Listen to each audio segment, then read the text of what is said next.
नमस्कार दोस्तों, आप सभी जैसा कि स्क्रीन पर देख रहे हैं यहाँ लिखा हुआ है VVI objective question MSc examination semester 4 EC1 energy science.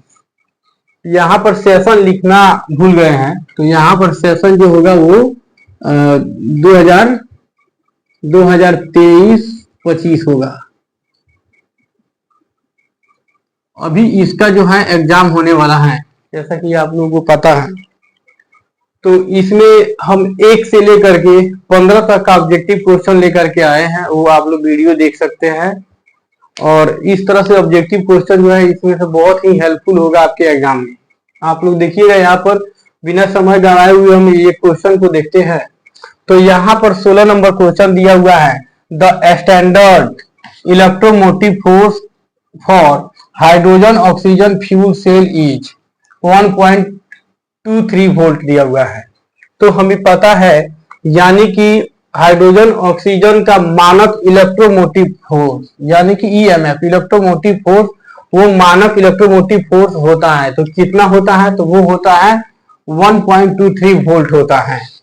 Second, ये 17 नंबर का क्वेश्चन है, for 1 degree change in longitude the change in solar time is, तो 4 मिनट।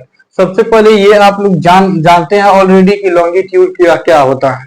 तो हम जानते हैं कि अगर ये अर्थ है तो यहाँ पर सीधे जो इस तरह की लाइंस जो होती हैं इसको हम बोलते हैं प्राइम मेरिडियन। ठीक है, इसको क्या बोलते हैं? प्राइम मेरिडियन बोलते हैं।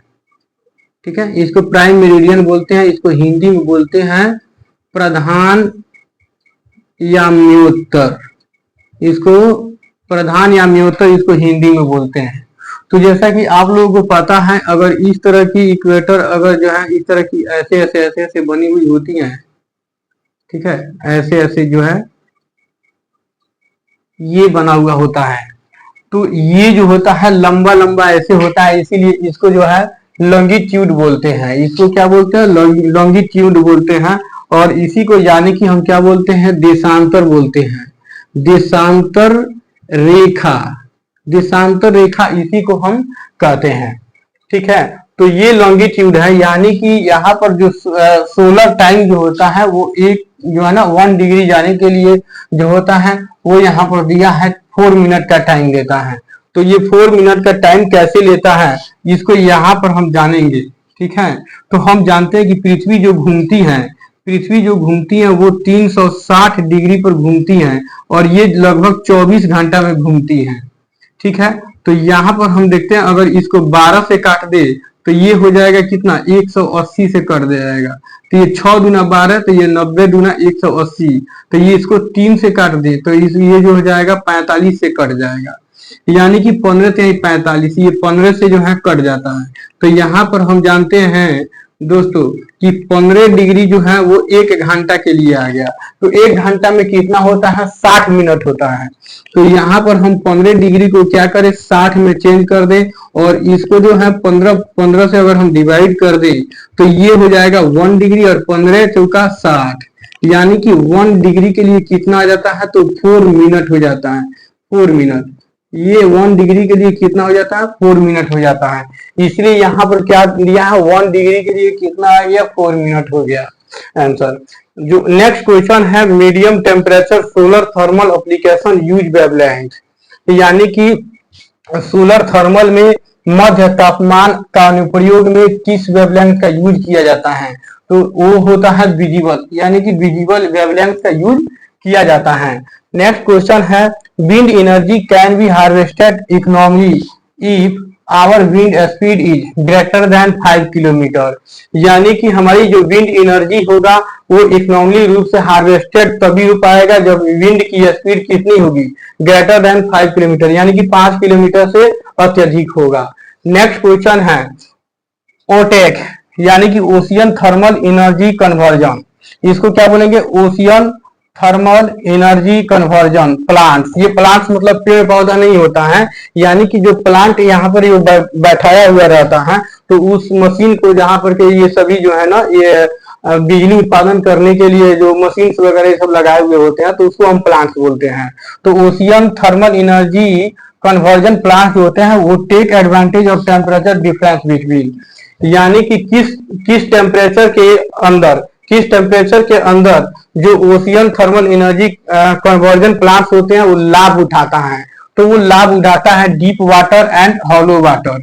हमें पता होता है कि जो समुद्र होता है कुछ इस तरह का होता है, तो इसमें पानी जो होती है यहाँ पर तो हम जानते हैं कि इसमें डीप मतलब गहरा पानी, और हॉलो वाटर जो इसके सतही जो ऊपर का जो पानी होता है, इसके बीच के जो है ना वो सूर्य की गर्मी पा करके, सूर्य की गर्मी से क्या होता है, ये पानी जो है वो गर्म हो जाता है, और इसी पानी को जो है ना गर्मी से जो है ये बिजली उत्पादन जो है वो होता है। तो हमें पता है यहाँ पर वही चीज यहाँ पर दिया है आंसर में, deep water and hollow water. Okay, next question है हाइड्रोजन कैन बी स्टोर्ड, यानी कि हाइड्रोजन को हम किस तरह से स्टोर कर सकते हैं।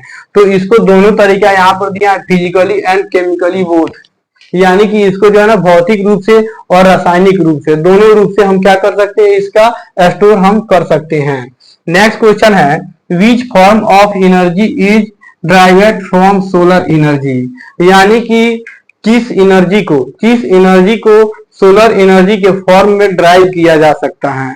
तो वो होता है विंड एनर्जी।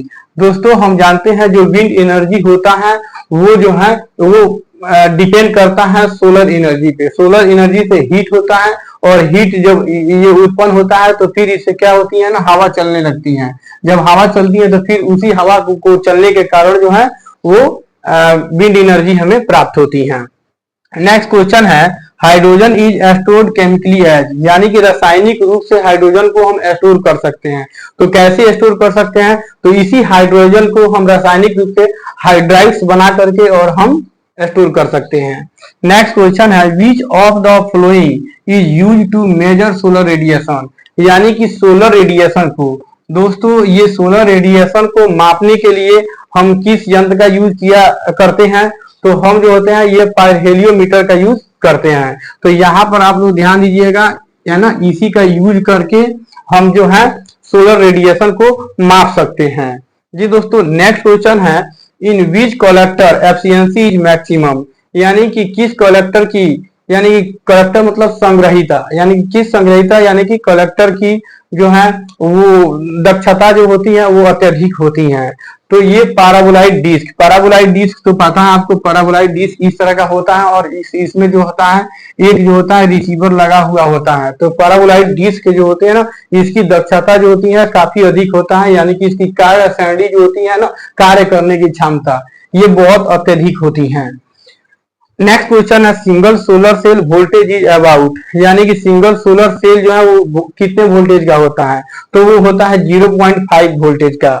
यहाँ पर देखेंगे commercial solar cell efficiency is about, यानी कि कमर्शियल सोलर सेल की दक्षता होती है, तो इसकी दक्षता कितनी होती है, तो इसकी दक्षता यहाँ पर देख सकते हैं आपको लिखा हुआ है 25%, यानी कि 25% होती है।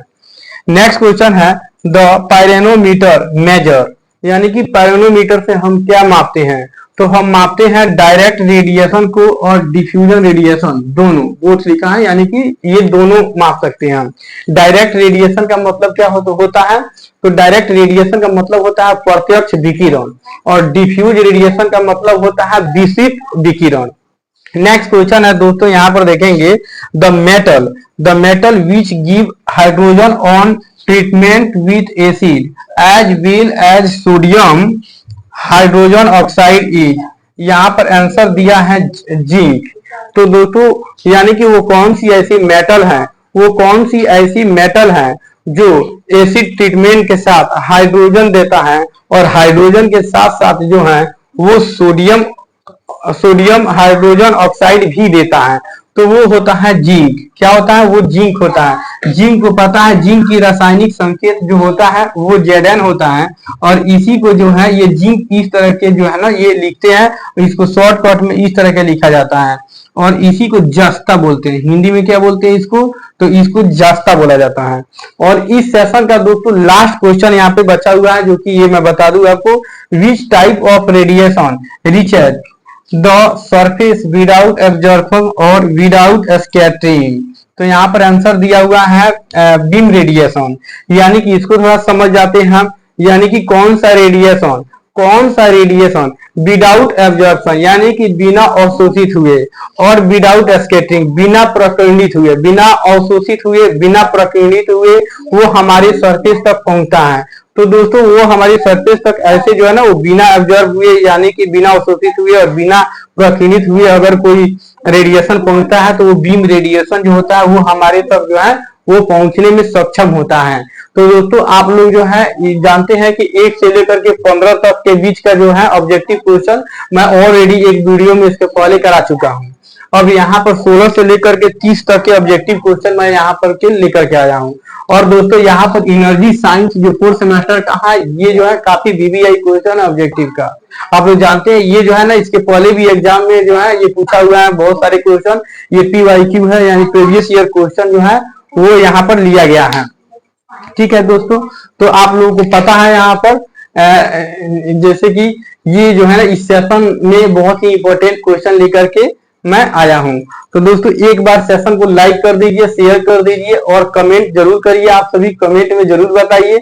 और अगर इस क्वेश्चन से रिलेटेड कोई भी अगर आपको सुझाव हो या किसी भी तरह की कोई प्रॉब्लम हो तो आप लोग कमेंट करके जरूर बताइए दोस्तों।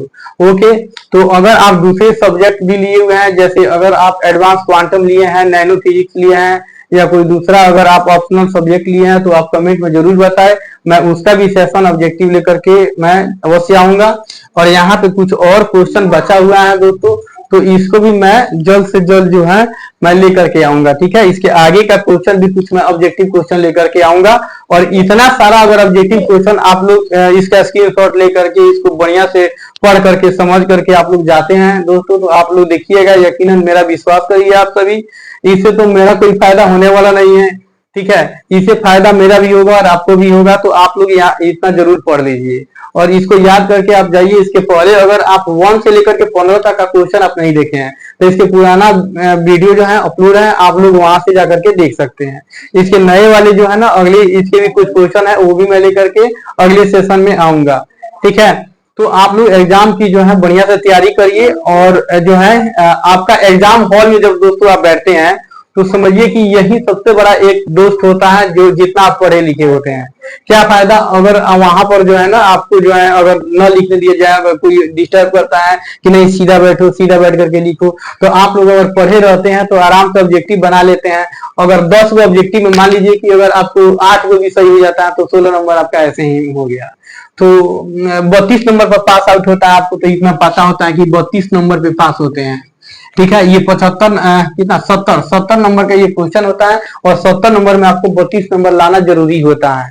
तो दोस्तों अगर ये ऑब्जेक्टिव क्वेश्चन आप याद कर जाते हैं तो आपको पास कराने में बहुत बढ़िया हेल्प करेगा। और ये सारे जो है ना एनर्जी साइंस का अगर मैं ऑब्जेक्टिव क्वेश्चन करा दूंगा, इसके बाद मैं शॉर्ट टाइप क्वेश्चन लेकर के आऊंगा और फिर लॉन्ग टाइप क्वेश्चन लेकर के आऊंगा। धन्यवाद, थैंक यू।